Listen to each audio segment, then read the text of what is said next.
Kasus. Assalamualaikum warahmatullahi wabarakatuh. Perkenalkan kami dari kelompok 5 yang akan menjelaskan mengenai konsep lansia. Menurut Lutschan tahun 2022, lansia merupakan seseorang yang sudah memasuki usia tua dan mengalami berbagai perubahan yang menurun terhadap kondisi kesehatannya. Menurut UU nomor 13 tahun 1998 tentang kesejahteraan lanjut usia merupakan seseorang yang telah mencapai usia 60 tahun ke atas. Sedangkan menurut Harlock, lansia memiliki beberapa karakteristik. Yang pertama merupakan periode kemunduran. Yang kedua, usia tua dinilai dengan kriteria yang berbeda. Yang ketiga, lanjut usia mempunyai status minoritas. Yang keempat, penyesuaian yang buruk. Dan yang terakhir, keinginan yang sangat kuat untuk menjadi muda kembali. Kasus yang kami angkat dari kasus kekerasan terhadap lansia yang ditangani oleh LBH APIK yang terjadi di Medan, Yogyakarta, dan Bali. Kasus penelantaran terhadap lansia masih terjadi di berbagai wilayah Indonesia.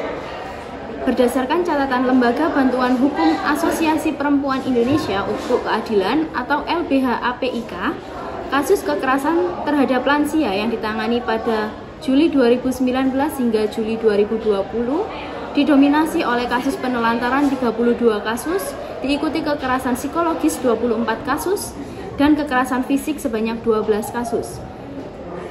Pengurus Asosiasi LBH APIK, Budi Wahyuni, menyatakan kasus kekerasan terhadap lansia sering disembunyikan karena dianggap tidak penting, dan korban tidak tahu lembaga yang dapat menerima laporan. Data kekerasan terhadap lansia juga masih minim dan belum ada update tahunan secara komprehensif. Selain itu, LBH APIK juga mencatat permasalahan dasar yang dihadapi oleh lansia, seperti tidak mampu membayar iuran BPJS, tidak terdata sebagai kelompok miskin saat pandemi COVID-19, dan tidak memiliki KTP. Oleh karena itu, Budi Wahyuni menyatakan pemerintah perlu segera menangani persoalan-persoalan tersebut.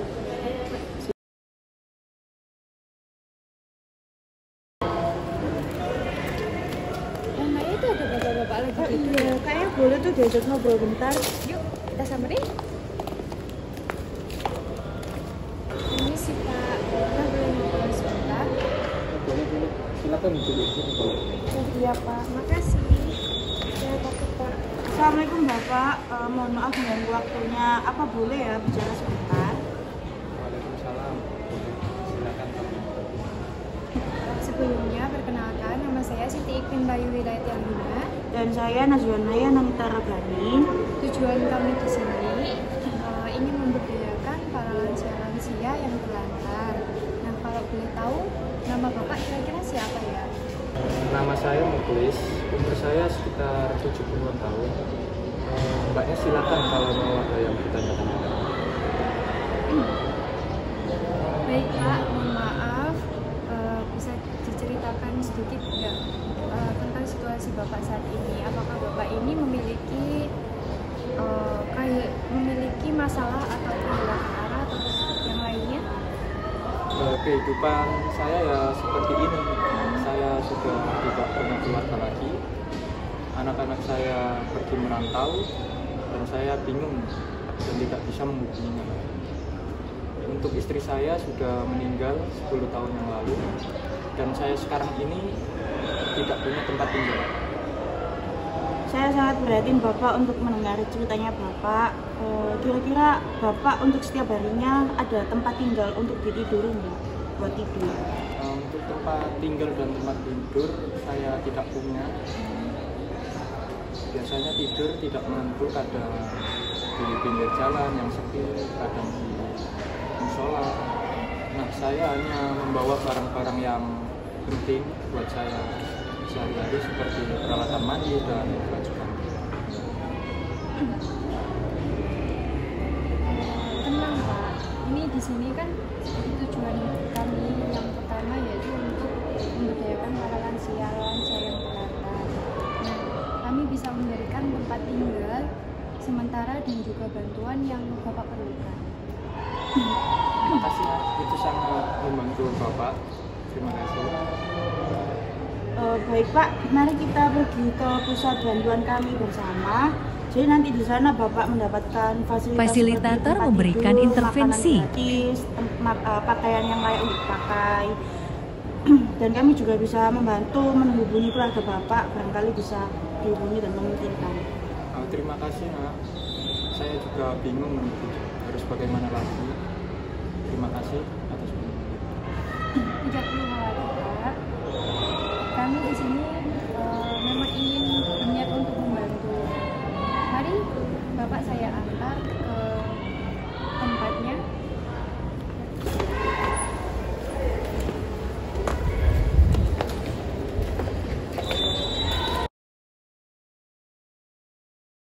Jadi selamat pagi kakek, sebelumnya perkenalkan saya Wahidah. Saya dari komunitas UMD yang bergerak di bidang perlindungan lanjut usia. Nah, saya di sini ingin memberikan fasilitas yang dibutuhkan untuk kakek.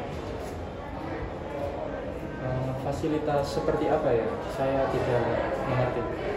Jadi begini kek, setelah kami mengetahui kondisi kakek yang ternyata tidak memiliki keluarga lagi, lalu kami ingin menawarkan beberapa fasilitas yang dapat membantu kakek. Yang pertama itu kami menyediakan tempat tinggal, yaitu rumah singgah, yang tentunya tempat itu tentunya aman, bersih dan juga nyaman. Nah, di sana itu kakek juga akan mendapatkan akomodasi, lalu mendapatkan fasilitas makanan, lalu perawatan kesehatan yang memadai juga. Jadi seperti itu, Kak. Tetapi saya nggak punya uang. Jadi gimana ya saya harus membayarnya? Jadi untuk terkait biaya, kakek tidak perlu merasa khawatir karena tempat tinggal rumah singgah ini tuh sudah dibiayai oleh pemerintah dan juga mendapatkan donasi dari masyarakat. Nah, yang terpenting kakek itu nantinya akan memperoleh tempat tinggal yang gratis dan juga tentunya layak serta mendapatkan perawatan yang sangat dibutuhkan bagi kakek. Banyak sekali ya fasilitasnya. Apakah itu sudah mencakup semuanya yang saya dapatkan? Sebenarnya selain tempat tinggal, kakek nantinya juga akan mendapatkan pelatihan tentang kegiatan-kegiatan sosial seperti mengembangkan keterampilan dan juga mengembangkan spiritualnya kakek, serta nanti juga akan ada aktivitas fisik bagi kakek untuk menjaga kesehatan, dan juga kami nanti akan menjadi relawan yang akan menemani kakek untuk membantu kakek dalam kegiatan sehari-harinya kakek nanti. Apakah saya boleh mencoba terlebih dahulu fasilitas yang saya dapatkan tadi? Ya, tentu saja, Kek. Jadi nanti kami akan dengan senang hati memperkenalkan kakek dengan segala sesuatu fasilitas yang kami punya ini, dan juga nanti kakek akan diperbolehkan untuk tinggal selama beberapa waktu untuk melihat kesesuaian yang dibutuhkan kakek. Terima kasih. Apakah saya bisa mencobanya terlebih dahulu? Tentu saja nanti kakek akan kami perkenalkan dengan segala fasilitas yang kami miliki di rumah singgah itu, dan juga nanti kakek akan kami persilakan untuk mencoba selama beberapa hari untuk tinggal di sana, dan kami juga akan memastikan kenyamanan dan juga rasa aman pada kakek. Wah, banyak sekali bantuannya. Saya ingin langsung mencobanya. Terima kasih atas banyak bantuannya. Baik, sama-sama Kek. Nanti kami akan segera mengatur kepindahan kakek ke rumah singgah kala. Terima kasih. Sama-sama. Indonesia sebagai negara yang mengalami perkembangan demografi yang signifikan, kini menghadapi peningkatan jumlah penduduk lansia yang sangat pesat. Dengan semakin bertambahnya jumlah lansia, timbul berbagai permasalahan sosial yang perlu mendapatkan perhatian serius. Lansia yang terlantar mungkin tidak mendapatkan perhatian dan dukungan yang dibutuhkan. Teori yang digunakan Merupakan salah satu aspek kesejahteraan sosial yang perlu menjadi fokus perhatian. Dalam konteks ini, peran psikologi komunitas menjadi sangat penting dalam upaya meningkatkan kesejahteraan lansia terlantar. Dari video yang telah dijelaskan, fasilitas yang diberikan berupa rumah singgah yang aman, mendapatkan akomodasi, makanan, dan perawatan kesehatan yang memadai, serta kegiatan-kegiatan sosial berupa bimbingan keagamaan, bimbingan keterampilan, serta program aktivitas fisik untuk menjaga kesehatan lansia diberikan relawan untuk kegiatan sehari-hari mereka. Kasus penelantaran yang masih dialami oleh lansia di Indonesia saat ini dapat dikaitkan dengan teori psikoedukasi dan juga teori empowerment sebagai berikut. Yang pertama yaitu teori psikoedukasi. Kasus kekerasan terhadap lansia sering disembunyikan karena dianggap tidak penting dan korban tidak mengetahui lembaga yang dapat menerima laporan tersebut. Nah, ini menunjukkan adanya kurangnya pengetahuan dan juga pemahaman di masyarakat tentang pentingnya melaporkan dan juga menangani kasus kekerasan terhadap lansia. Nah, psikoedukasi ini dapat digunakan untuk meningkatkan kesadaran masyarakat, terutama keluarga dan lingkungan terdekat lansia, tentang hak-hak lansia, jenis-jenis kekerasan yang mungkin terjadi atau yang sedang dialami lansia, dan juga pentingnya melaporkan kasus kekerasan. Nah, hal ini dapat membantu mencegah dan menangani kasus penelantaran dan kekerasan terhadap lansia. Yang kedua yaitu teori pemberdayaan atau empowerment. Nah, sebagian besar lansia yang tinggal di desa dengan pendidikan yang rendah, tidak terdata sebagai kelompok miskin saat pandemi, dan juga tidak memiliki kartu identitas. Ini menunjukkan adanya kerentanan dan juga keterbatasan akses lansia terhadap sumber daya dan juga layanan sosial. Nah, pemberdayaan lansia ini dapat dilakukan dalam beberapa upaya seperti meningkatkan akses lansia terhadap layanan kesehatan, bantuan sosial, dan juga kartu identitas, menghilangkan stigma negatif terhadap lansia, dan juga meningkatkan penerimaan sosial, membentuk organisasi dan atau kelompok lansia untuk memadai kreativitas dan juga meningkatkan kesejahteraan mereka. Nah, dengan pemberdayaan, lansia dapat memiliki lebih banyak kontrol atas kehidupan mereka, meningkatkan kemandirian mereka, dan juga mengurangi risiko penelantaran. Pengkaitan teori dengan kasus lansia terlantar, yang pertama ada teori participatory rural appraisal atau PRA. Teori PRA menekankan pada partisipasi aktivitas masyarakat. Pendekatan PRA dapat diterapkan untuk membantu kasus lansia yang terlantar dan tidak memiliki keluarga.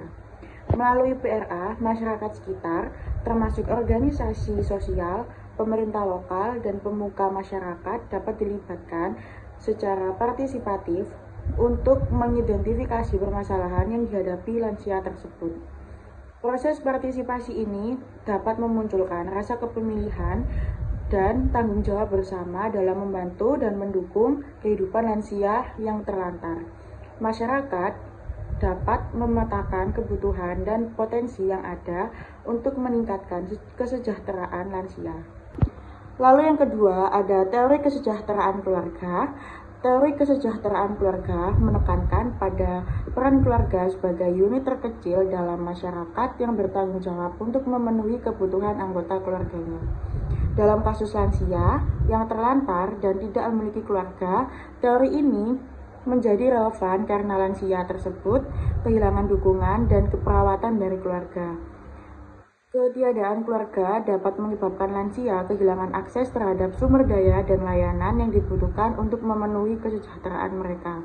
Oleh karena itu, dalam menangani kasus lansia yang terlantar, pendekatan ini Melakukan dengan melibatkan masyarakat, lembaga sosial, atau pemerintah untuk menyediakan dukungan dan perawatan yang seharusnya diberikan oleh keluarga.